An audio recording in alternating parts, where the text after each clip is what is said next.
It's official, Concord has to be one of the biggest flops in gaming history, and not just in gaming history, for Sony as a corporation in general. I think this is the biggest thing that we have to take away from the absolute failure of Concord. As a AAA title that was supposed to come out and dominate the summer, it came out in a whimper and has failed completely to grasp the imagination of gamers across the world. And of course, if you see the details about what Concord is as a game, you quickly realize it's a game made for no one in the modern day video gaming era, which is kind of similar to the old video gaming era where people just want to play good games. But that seems to be an absent thought for anyone that is developing video games nowadays within the Western video games development structure, where the modern day era of games is supposed to be so politically driven that it doesn't matter what you do with the gameplay or story wise. As long as you have the right politics displayed, then you're probably on the right track of having a very successful title. And of course, that's obviously not the case with many titles following this political progressive standpoint. We can just look at Concord itself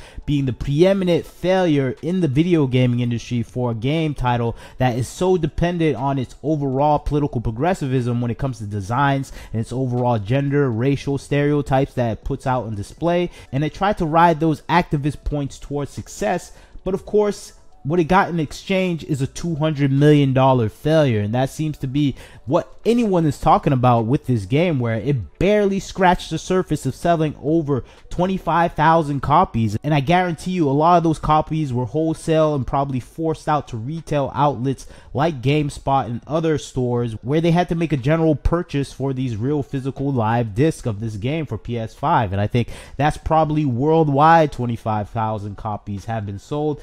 Maybe 10,000 sold online, 15,000 real copies distributed across the whole world.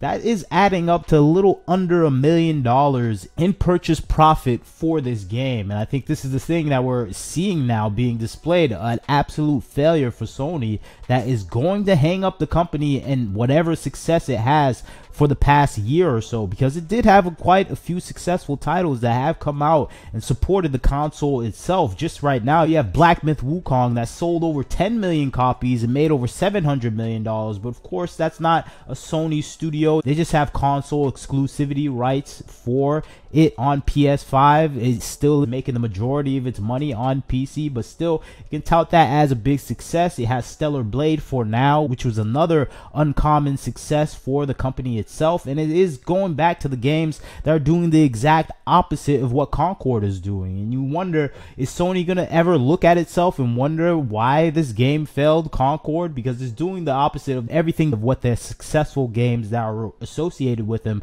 are doing. It's not doing the political panderism, and it's not trying to make ugly designs that we see here with Concord. It's doing the opposite with Stellar Blade making beautiful designs and Black Myth Wukong focusing on great gameplay and the culture that it originated from. And I think that's the thing that Concord suffers from the most. It's coming from a banal and empty culture that we find in the Western world, where it's more focused on this activism, this constant activism on racial, gender stereotypes that no one really cares about playing or seeing. And I think that's the situation where you have a game inundated with these politics that people just don't want to play and they don't want to look at it, and it's just in general ugly and distasteful. And I think you can see that this game was something that Sony was depending on. It was a title that they expected to make a lot of money. They wouldn't have invested over $200 million into this project if they didn't think it would be a great success following these political standards. And I'm thinking they were convinced by probably a lot of consultancy groups, a lot of fake polls and statistics saying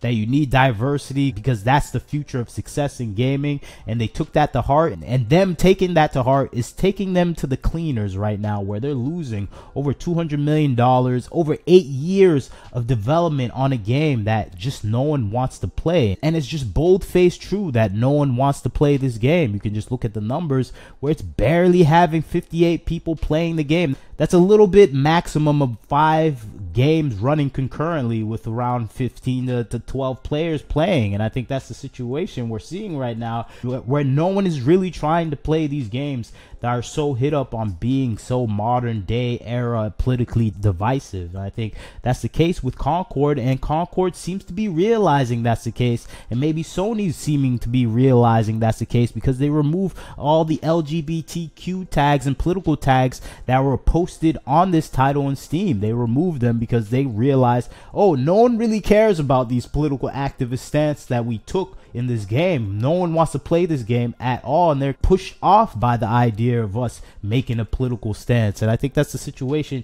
you're seeing playing out with Concord, where it's just too focused on being something there for activist points and pleasing an audience of people that are just not there to play games, that never were there to play games. And I think that's the ultimate thing we have to see with Concord right now. It's just made for no one, and when you make a game for no one, no one's gonna play. And you better hope you haven't spent that much money on the game, because if you have, you're probably gonna go bankrupt. And I think this is a serious situation for Sony. Sony's not like Microsoft.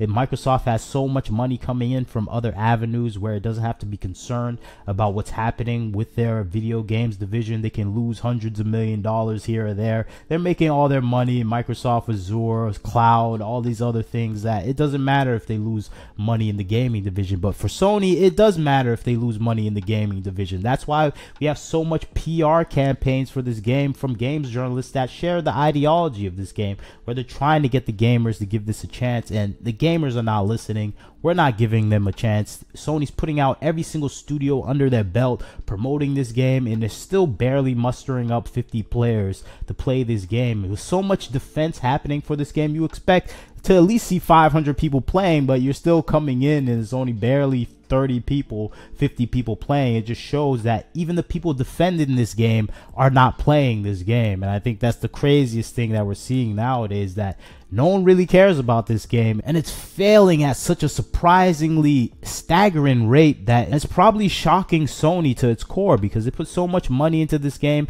You can see that they actually bought material when it comes to controllers and shirts and everything merchandising wise. They expected this game to be a big launch for their system and console, where it was going to be an establishment game that they can tout as a Sony PlayStation game that is headlining and probably leading the console in the future with all the characters they developed for this game.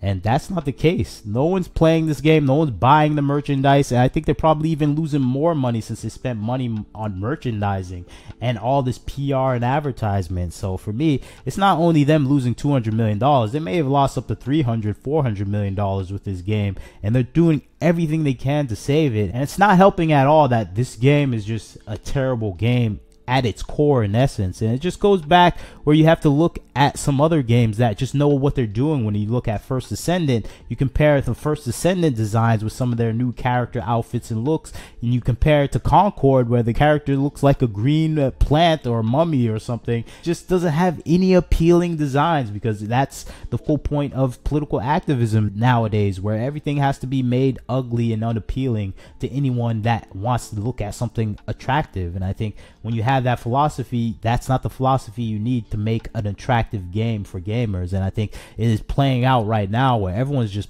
walking away from Concord. And I think that's the same thing that we're seeing with Black Myth Wukong, where Black Myth Wukong is a game that didn't take that long to create. It was a 4-year development process made by 30 people. They were all childhood friends.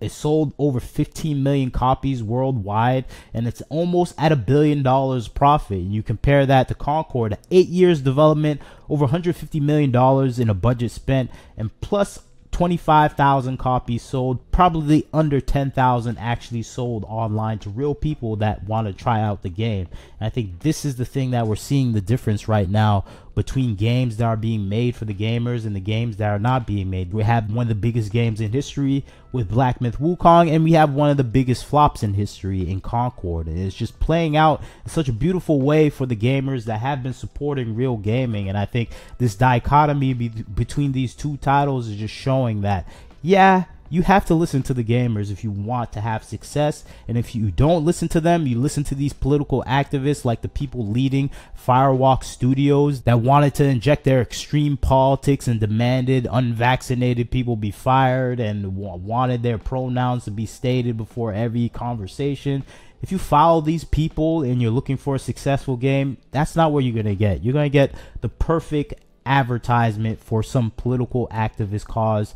Anything else other than that, you're not going to get it. I think Concord is the best example of that. But that's just my 2 cents on the situation. I'd like to hear your thoughts on Concord being an absolute failure and maybe one of the biggest flops in history. And I think that is a crazy title to achieve for a game in 2024. But you leave your thoughts, comments, like, share, comment, subscribe. This is Wagner Knows Why. Catch you next time.